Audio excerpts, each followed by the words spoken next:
जब से उत्तर प्रदेश में सीएम योगी की सरकार आई है, तब से यूपी सरकार का बुलडोजर लगातार चल रहा है। गुंडे माफियाओं से लेकर अवैध कब्जा करने वाले लोगों पर सीएम योगी का बुलडोजर जमकर बरस रहा है।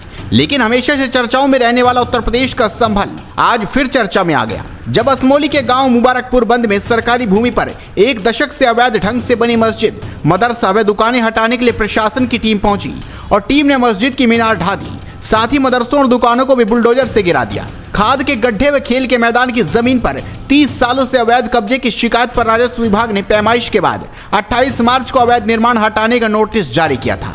इसके बाद लोगों ने खुद अवैध निर्माण हटाना शुरू किया। मजदूरों ने अवैध रूप से बनी 5 दुकानें तो हटा दी, लेकिन सुरक्षा की दृष्टि से 35 मीटर ऊंची मीनार तोड़ने से मना कर दिया। जिसके बाद राजस्व विभाग की टीम पुलिस फोर्स व बुलडोजर लेकर पहुंची।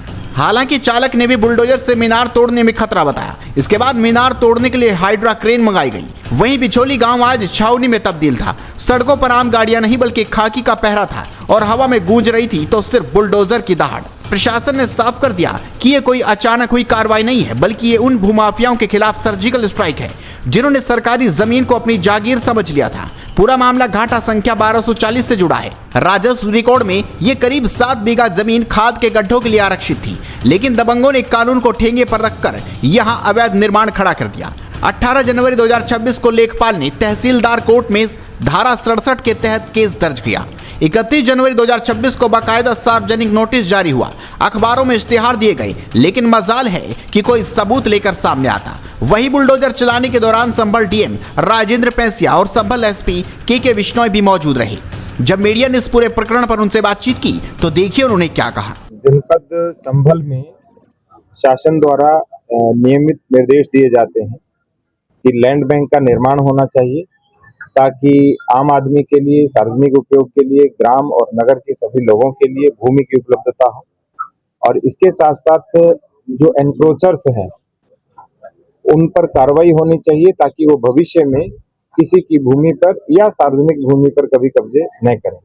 इसी क्रम में जनपद संभल के थाना संभल क्षेत्र के बिचौली गांव में आज लगभग 1 हेक्टेयर भूमि, जो घाटा संख्या 1240 और 1242 में है, उसमें 2 स्ट्रक्चर्स थे, दोनों को ध्वस्त किया गया है।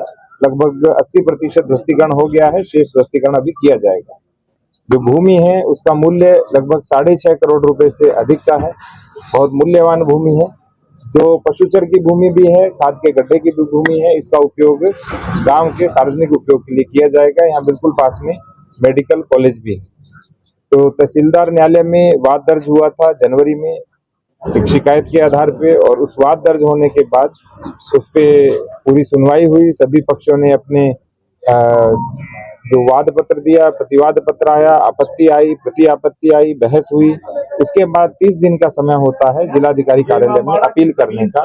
तो उसमें अपील करने के लिए जो समय था वो भी समाप्त हो चुका था। उसके बाद फिर ध्वस्तीकरण का कार्य किया गया। सर, ये कितने समय से इनका कब्जा किए हुए थे और जिन लोगों ने कब्जे किए थे, क्या उन लोगों के खिलाफ भी कार्रवाई की जाएगी? लेखपाल की रिपोर्ट के अनुसार 10 से 12 वर्ष पुराना कब्जा है और 2 तरह की कार्रवाई होती है। एनक्रोचमेंट खाली कराया जाता है और साथ में अर्थदंड लगाया जाता है। तो यहाँ पर अर्थदंड की कार्रवाई भी साथ ही होती है। जनपद संभल में शासन द्वारा दिए गए दिशा निर्देश, जिसमें प्रत्येक गांव में लैंड बैंक बनाने का इंस्ट्रक्शन वो दिए गए थे। उसके बाद में पिछले 6 महीने में जिला अधिकारी महोदय और हमारे द्वारा प्रत्येक गांव में स्टडी करवा के पुलिस सुरक्षा में और लेखपालों के साथ में एक लिस्ट बनाई गई है। तो प्रत्येक गांव में इस तरीके के जितने भी सरकारी जमीन पे कब्जे हैं उन सबको लिस्ट किया गया है और उनको तोड़वाने का कार्रवाई वो चल रही है। पिछले 6 महीने में करीबन 125 हेक्टेयर के आसपास की जमीन है वो मुक्त करवाई जा चुकी है और विभिन्न प्रकार के सरकारी योजनाएं हैं उसके तहत जमीन को अलॉट भी करवाया गया है। इसमें पुलिस सबसे ज्यादा बड़ी बेनिफिशियरी रही है इस मुहिम की। आज बिचौली गांव में, जो कि मेडिकल कॉलेज के पास की जमीन है, करीबन 7 करोड़ रुपए की बाजार कीमत की जमीन है, इसको मुक्त करवाया जा रहा है। इसके लिए एक कंपनी पीएससी, दो प्लाटून पीएससी, एक कंपनी आरआरएफ और 5 थानों की फोर्स उसको डिप्लॉय किया गया है। और मैं उम्मीद करता हूं कि इस तरीके के कई ऐसे गांव हैं, उन सारे गांव में भी इस तरीके के जो भी सरकारी जमीन पे कब्जे हैं वो सब मुक्त करवाए जाएंगे। जनपद संभल में 125 हेक्टेयर जो कि करीबन कई 100 करोड़ रुपए की जमीन है उसको मुक्त करवाया गया और कई ऐसी भी जमीनें हैं जो कि बेशकीमती जमीन है, उनको मुक्त करवाने का प्लान है। वो आगामी सप्ताह में पूर्ण है वो किया जाएगा। तो क्या सरकारी भूमि पर जिन लोगों ने कब्जे कर लिए भूमाफियाओं उनके लिए क्या संदेश है? प्रत्येक गांव में भूमाफियाओं की भी लिस्ट बनाई जा रही है और उनको भूमाफिया पोर्टल पर चढ़ाया जाएगा। और एक तरीके से सख्त संदेश ये देना चाहते हैं कि कोई भी व्यक्ति सरकार की जमीन पे जो भी कब्जा करेगा, चाहे वो कितने भी साल पुराना कब्जा हो, उसको ध्वस्तीकरण भी करवाया जाएगा और ध्वस्तीकरण की जो कॉस्ट है वो भी उसी व्यक्ति से ली जाएगी। लगातार इस तरह की मुहिम आगे भी जारी रहेगी। बिल्कुल जी, अगले पूरे सप्ताह के अंदर जितना भी डिमोलिशन की एक्सरसाइज है वो माननीय सुप्रीम कोर्ट द्वारा दिए गए दिशा निर्देशों को ध्यान में रखते हुए प्रॉपर प्रोसीजर के साथ में इसको अमल में लाई जाएगी। यह जमीन 1 हेक्टेयर जमीन है, करीबन 7.25 करोड़ रुपए की बाजारू कीमत इसकी जमीन की बताई जा रही है, जो कि संभल मेडिकल कॉलेज के जस्ट पीछे स्थित है।